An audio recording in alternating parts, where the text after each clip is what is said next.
எல்லோரும் ஒருவரையொருவர் கண்ணியத்தோடும் மரியாதையோடும் நடத்தும் ஒரு உலகத்தை கற்பனை செஞ்சு பாருங்க.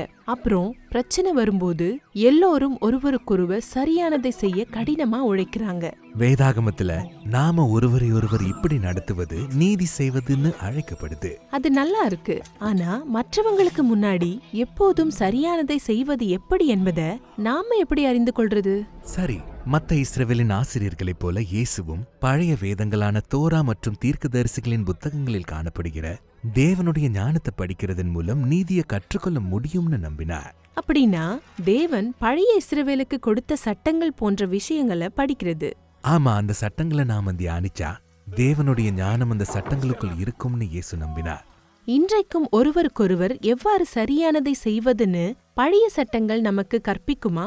ஆமா, இயேசு அதை எப்படி செய்ய சொன்னார் என்பதை மலைப்பிரசங்கத்தில் பார்க்கலாம்.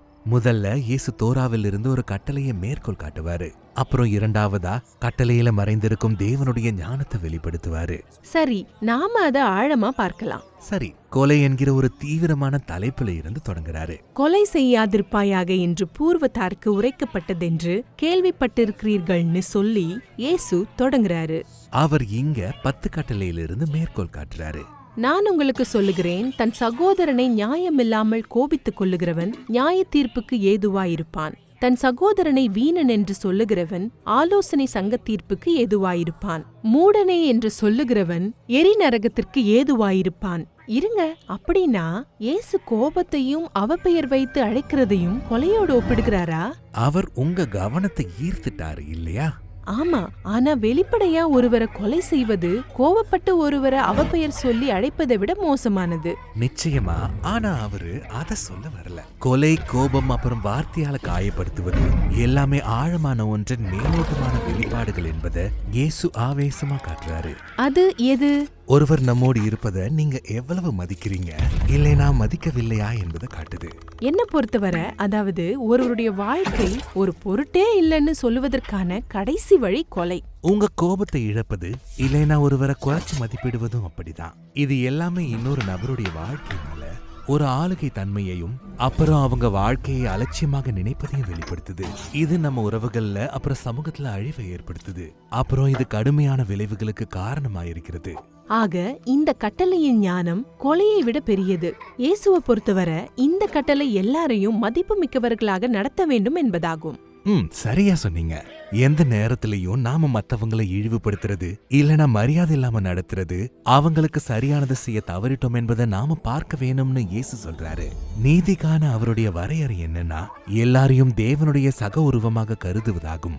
சரி, அடுத்த ஆய்வு விபச்சாரத்தை பத்தியது. விபச்சாரம் செய்யாதிருப்பாயாக என்பது பூர்வத்தாருக்கு உரைக்கப்பட்டதென்று கேள்விப்பட்டிருக்கிறீர்கள். திரும்ப அவர் இங்க 10 கட்டளையிலிருந்து மேற்கோள் காட்டுறாரு.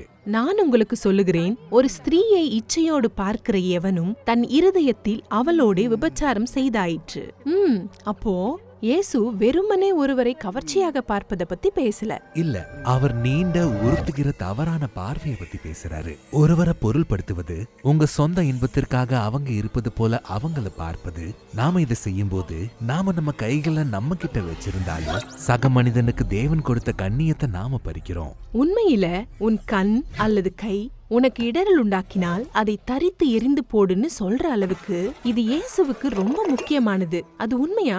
இயேசு மிகைப்படுத்துதலின் ஆசான். அதாவது உண்மையா பிரச்சனை நம்ம இருதயத்துல இருக்கு, நம்ம கண்ணுலயும் நம்ம கையிலையும் இல்லைன்னு அவர் கூறினாரு.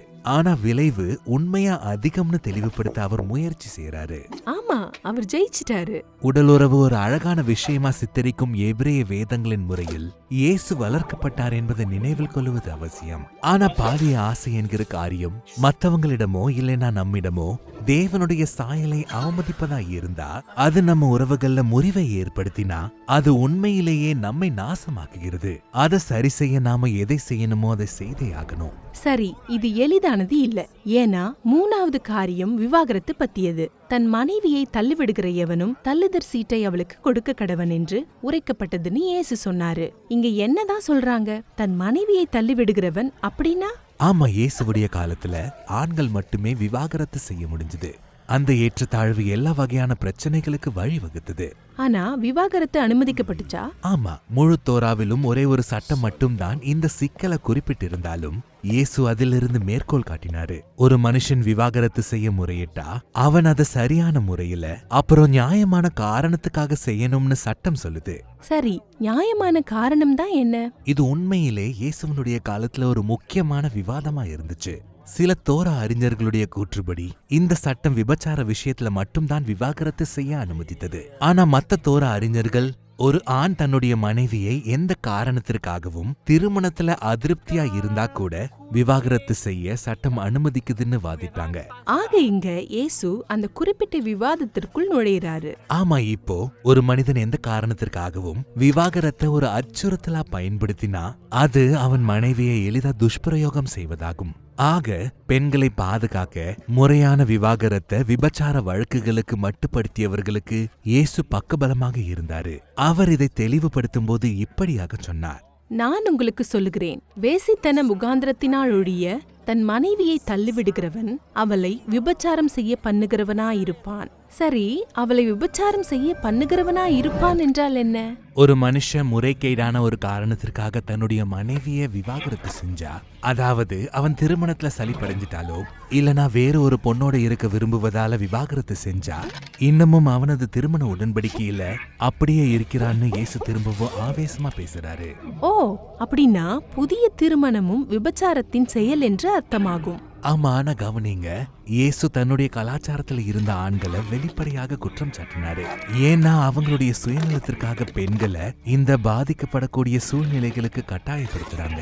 எந்த காரணத்திற்காகவும் ஆண்கள் மட்டுமே விவாகரத்து செய்யக்கூடிய ஒரு சமூகத்துல இது எப்படி செய்யப்பட முடியும் என்பதை நீங்க பார்க்கலாம். இது பெண்கள் மீதான அடக்குமுறையை பெரிய அளவில் குறைக்கலாம். கண்டிப்பா அவரோட கலாச்சார சூழல்ல இயேசுவனுடைய கூற்று தேவனின் சாயலாக இருக்கும் பெண்களின் கண்ணியத்தை பாதுகாக்கவும் உயர்த்தவும் செய்யுது. ஆனா புறக்கணிக்கிறது இல்லனா துஷ்பிரயோகம் செய்கிறது போல திருமண உடன்படிக்கையை மீறக்கூடிய மற்ற வழிகளை பற்றி என்ன சொல்றீங்க? அவை விவாகரத்துக்கான நியாயமான காரணங்களாக இருக்குமா? இவை இயேசு பதில் கொடுக்காத முக்கியமான கேள்விகள். தோராவுல குறிப்பிடப்பட்ட விவாகரத்து சட்டம் அவருடைய காலத்து மனுஷர்களால எப்படி திரிக்கப்பட்டு தவறாக பயன்படுத்தப்பட்டுச்சு என்பதுதான் இங்கு அவருடைய கவனம். ஒரு முக்கியத்துவம் இல்லாத தூக்கி எறியக்கூடிய பொருளை போல அவங்க பெண்களை நடத்தியிருக்காங்க. ஆனா இயேசுவை பொறுத்தவரை திருமண உடன்படிக்கை என்பது ஒருவரை ஒருவர் சார்ந்திருப்பதையும் பரஸ்பர மரியாதை கொடுக்கவும் வடிவமைக்கப்பட்டிருக்கு. இதனால இருவரும் ஒன்றாக தேவனின் சாயலை பிரதிபலிக்க முடியும். அதுதான் நம்மளை திரும்பவும் இந்த 3 சூழ்நிலைகளுடைய முக்கிய காரியத்திற்கு கொண்டு செல்லுது. இந்த கட்டளைகளில் தேவனுடைய ஞானம் எப்படி நம்முடைய முக்கிய ஆசைகள் அப்புறம் உந்துதல்களை இலக்காக கொண்டிருக்கு என்பதை இயேசு காட்டுறாரு. கொலை, விபச்சாரம் அப்புறம் விவாகரத்து பத்திய இந்த விதிகளை ஒருவர் கண்டிப்பா பின்பற்றியும் மற்ற வழியில மக்களை அவமதித்து ஒதுக்கி வைக்கலாம் இல்லையா? சரி, இயேசுவை பொறுத்தவரை உண்மையான நீதி அப்புறம் ஞானம் என்பது ஒவ்வொரு மனுஷனையும் அதிக மரியாதையோடும் மதிப்போடும் நடத்துவதாகும். ஆமா, அப்போ மத்தவங்கள அந்த அளவுக்கு மதிப்பிட்டா நாம எப்படிப்பட்ட உலகத்தை உருவாக்க முடியும்னு கற்பனை செஞ்சு பாருங்க. அதுதான் இயேசுடைய மனசுல இருந்தது. பூமியில தேவனுடைய பரலோக ராஜ்யத்தின் வருகையை பற்றிய அவருடைய அறிவிப்பு நம்முடைய கற்பனைகளை மாற்றி அமைப்பதாக இருந்தது. நாம சந்திக்கும் ஒவ்வொரு மனுஷர்கிட்டையும் தேவனின் சாயலை மதிக்க தேவனுடைய ஞானம் நம்மை அழைக்கிறது.